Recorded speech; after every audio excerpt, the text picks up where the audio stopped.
हर चीज आपको स्कूल से लेनी है। बैलेट आपको स्कूल से लेनी है, शूज आपको स्कूल से लेनी है, किताबें आपको स्कूल से लेनी है, इवन आपको यूनिफॉर्म भी स्कूल से लेनी है। देखिए, एक ही चीज आप बाहर से ले सकते हो और वो है एजुकेशन। हाँ, एजुकेशन के लिए आप बाहर से ट्यूशन ले सकते हो।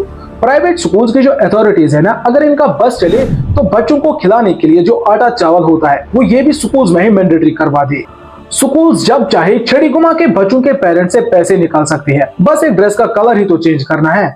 हमारी सरकार इतनी बड़ी पॉलिसीज लेके आई पॉपुलेशन कंट्रोल के लिए, लेकिन इनसे कुछ नहीं हुआ। लेकिन ये जो प्राइवेट स्कूल्स है ना, ये बिना किसी पॉलिसी के पॉपुलेशन कंट्रोल में पूरा योगदान करते हैं। एक बच्चे की फीस इतनी ज्यादा करते हैं कि पेरेंट्स दूसरे बच्चों के बारे में सोच ही नहीं पाता। वही गवर्नमेंट स्कूल में पढ़ना तो कोई नहीं चाहता, लेकिन पढ़ाना सभी चाहते हैं, ताकि गवर्नमेंट स्कूल में जॉब लगने के लिए बाद पढ़ाना ना पड़े। अब आप लोग जिस सोसाइटी या कॉलोनी में रहते हो, अगर उस सोसाइटी में आपका बच्चा किसी गवर्नमेंट स्कूल में पढ़ने जाता है तो उससे आपका स्टेटस लो होता है। कुछ स्कूल्स तो बच्चों को बाहर निकालकर खड़ा कर देते हैं कि देख लो, ये सारे वो बच्चे हैं जो फीस नहीं दे पाते। फिर बच्चे इंसल्ट की वजह से स्कूल से छुट्टी लेने लगते हैं, क्योंकि उनके फ्रेंड्स के बीच उनको सुनाया जाता है। और पूरे साल जिस बच्चे ने एग्जाम के लिए मेहनत की होती है, पैसों की वजह से उसको एग्जाम हॉल में एंट्री नहीं मिलती। जो चीज टीचर पूरे दिन स्कूल में नहीं पढ़ा पाता, वो थोड़ी देर के ट्यूशन में सब कुछ समझा रहा है। अरे जो टोटल नंबर ऑफ स्टूडेंट्स है, उनका रिजल्ट पब्लिश क्यों नहीं होता? क्योंकि वहां तो केवीज और नवोदयंस आगे रहते हैं। जब आप ऑनलाइन क्लास चला रहे होते हो तो उस time science lab, computer lab, transportation, इन सब के पैसे लेने का कोई मतलब नहीं बनता, लेकिन आप फिर भी पैसे लेते हो। अब अगर प्राइवेट स्कूल्स में इतना ही दम है ना, तो जब ये लोग पिछड़े इलाकों में जाते हैं तो वहां ये लोग इतने सक्सेसफुल क्यों नहीं होते जितना ये लोग सिटीज में होते हैं। जो हाल प्राइवेट कंपनीज ने बीएसएनएल का किया था, वही हाल प्राइवेट स्कूल्स गवर्नमेंट स्कूल के साथ करना चाहती है। देखिए, हम में से कई लोग समझते हैं कि गवर्नमेंट स्कूल सिर्फ एक सोशल सर्विस के लिए होते हैं, वहां सिर्फ गरीब बच्चे पढ़ते हैं। वही दूसरी तरफ प्राइवेट स्कूल्स अच्छी फैसिलिटीज जैसे crunch classes, smart classes, swimming pools, ऐसी फैसिलिटीज प्रोवाइड करते हैं। जो पैसे प्राइवेट स्कूल से कमाए जाते हैं, उन्हें सिर्फ स्कूल को बेहतर बनाने के लिए इस्तेमाल होना चाहिए। लेकिन टीचर्स का शोषण, फीस का भरना, यूनिफॉर्म और बुक्स के नाम पर पैसे लेना, ये चीज इस बात को दर्शाती है कि प्राइवेट स्कूल्स सिर्फ प्रॉफिट कमाने के लिए लगे हैं। अब चलिए पहले कुछ बेसिक चीजें देखते हैं जो हमें इस सिचुएशन को समझने में पूरी तरह से आसान कर देगा।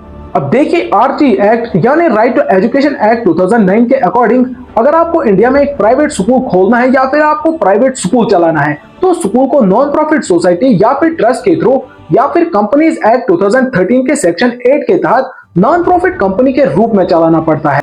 ये जरूरी है कि स्कूल प्रॉफिट के लिए ना हो, लेकिन बहुत सारे स्कूल्स इस सिस्टम को एक्सप्लॉइट करते हैं। जो रूल्स पेपर पर काफी ज्यादा स्ट्रिक्ट है, उन्हीं रूल्स का पालन करने में वायलेशन हो रही है और स्कूल्स टैक्स छुपाने, ओवर प्राइसिंग करने और पैसे अपने पर्सनल फायदे के लिए निकालने में लगी हुई हैं।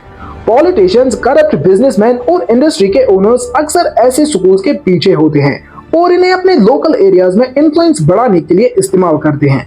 जबकि कुछ प्राइवेट स्कूल्स इथिकली काम करते हैं, उनका परसेंटेज बहुत कम होता है। एमपीज और एमएलएज जैसे बड़े लोग अक्सर ऐसे स्कूल्स के ट्रस्टीज होते हैं और स्कूल्स में करोड़पति फंड्स डालकर अपने पॉलिटिकल और फाइनेंशियल पावर को मजबूत करते हैं। स्कूल्स अप्रूवल पाने के लिए जो प्रोसेस है वो बहुत ज्यादा कॉम्प्लेक्स है और अगर आपके पास पैसा या इन्फ्लुएंस है तो आप आसानी से इस सिस्टम को क्रॉस कर लेते हैं, लेकिन बाकी लोगों को काफी ज्यादा हर्डल्स फेस करने पड़ते हैं।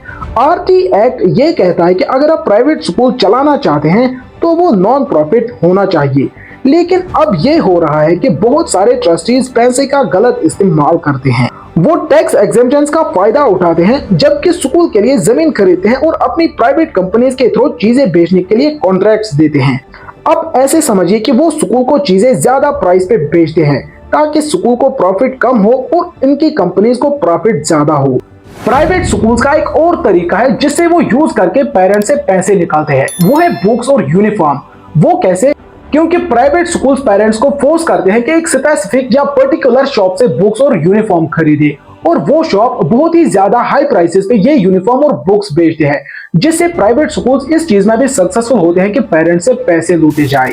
ये अननेसेसरी कॉस्ट को इंक्रीज करते हैं और पेरेंट्स पर बहुत ज्यादा बर्डन डालते हैं, खासकर तब जब यूनिफॉर्म का डिजाइन या बुक्स के एडिशन बार बार बदलते हैं।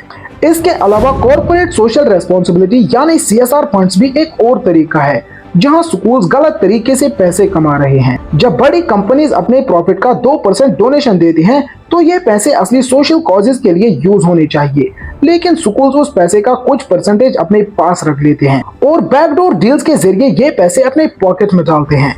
इससे दोनों कंपनीज और ट्रस्टीज को फायदा होता है, लेकिन ये टैक्स पेयर्स के लिए एक नुकसान का सबब बनता है।